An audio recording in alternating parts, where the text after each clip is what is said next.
gente só vive com os carros quebrados. O Jorge, por exemplo, que é meu vizinho, o Jorge da Cotinha, o carro dele é todo esbagaçado do ramal. Pode ver, a prova disso é o carro dele.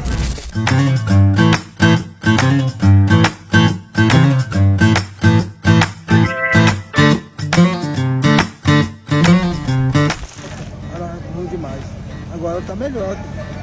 As máquinas entraram e vai ficar muito melhor quando passar o asfalto. Muda tudo.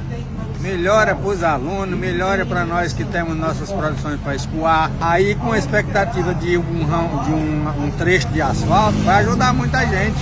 A ida e a volta vai ficar mais perto. Manaus tem prefeito que trabalha. Quantos anos existe o ramal São Francisco? 45 anos.